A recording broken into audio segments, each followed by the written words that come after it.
thank you all for being here today.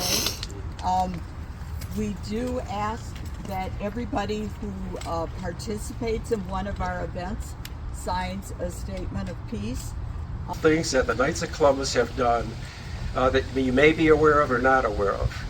We are placing the 100th ultrasound unit. That's coming up before the end of the year. Wow. In the state of Michigan.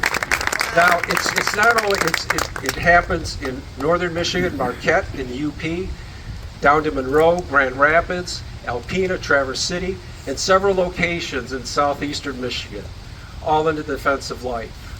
We help pregnancy centers throughout the state by donations and volunteering. Last year, the Knights of Columbus raised over $380,000 for various pregnancy centers across the state. We also help Right to Life of Michigan and its affiliates. Recently, we just attended the Washtenaw area Right to Life dinner.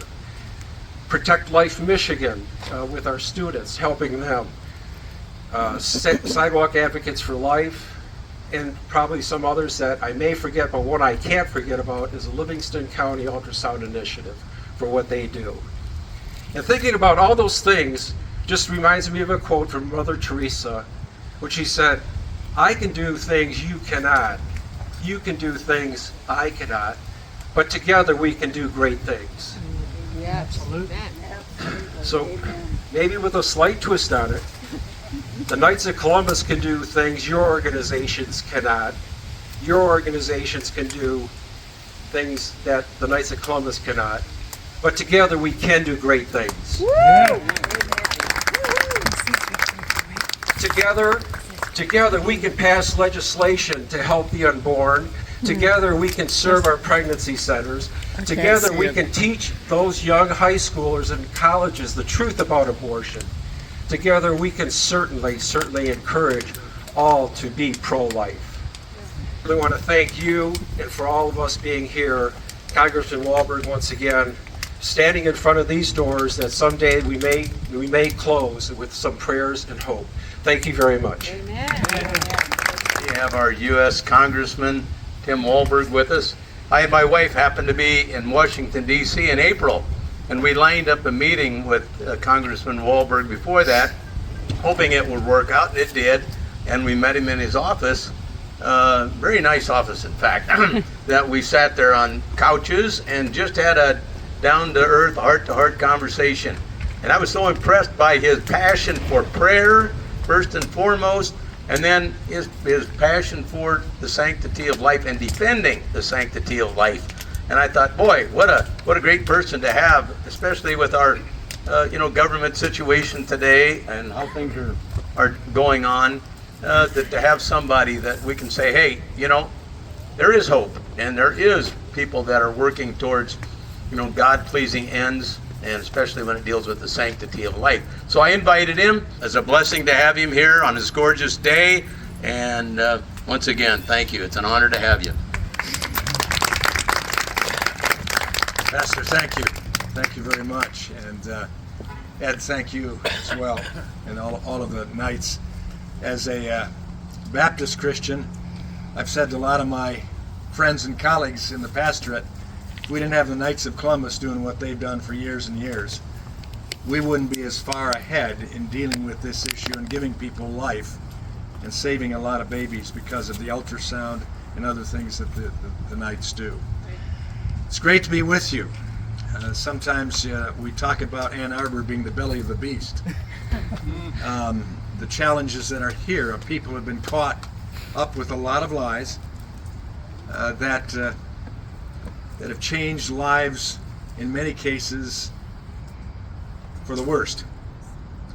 Whether it be the issue of life itself, whether it be transgender issues, whether it be issues of anti-Semitism, you name it.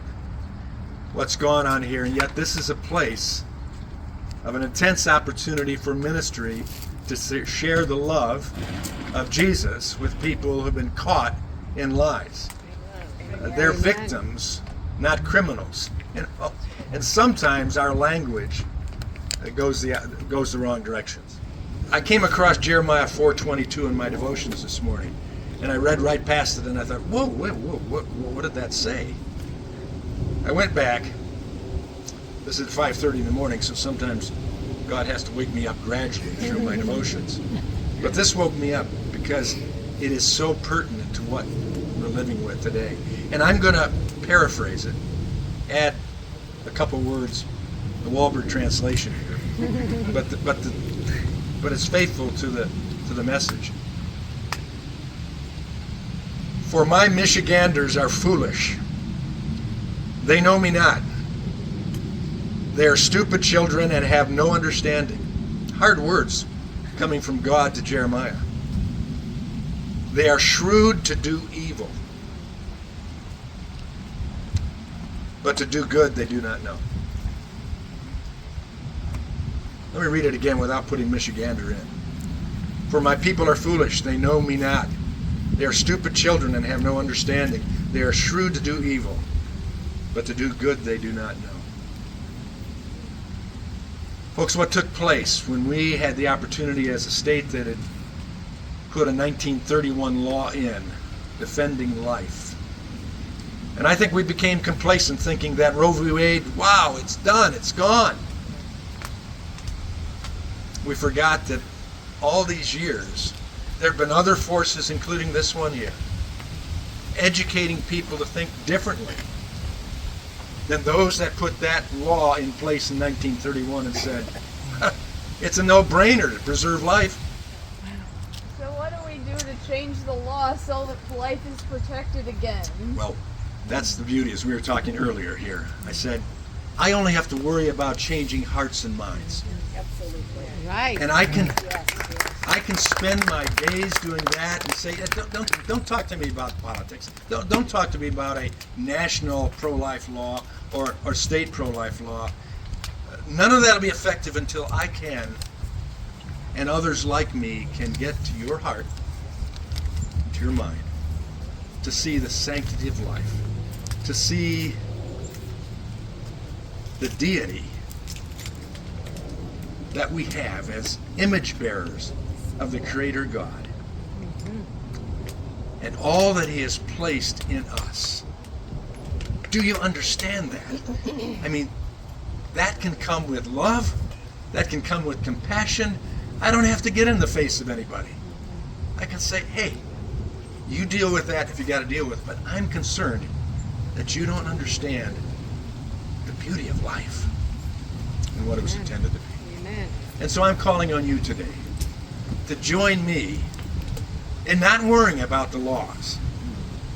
We may get back to that someday as we change enough hearts and minds, and we'll have a chance to overturn maybe.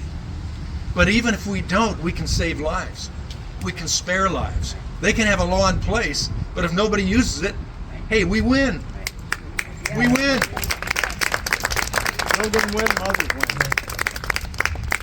We win. We don't have to. If God is able to work through us to change hearts and lives in His image, hey, I'd like to be put out of a job.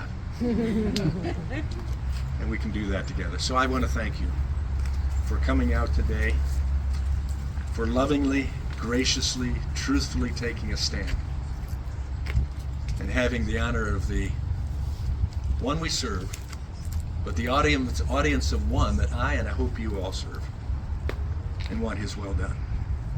Amen.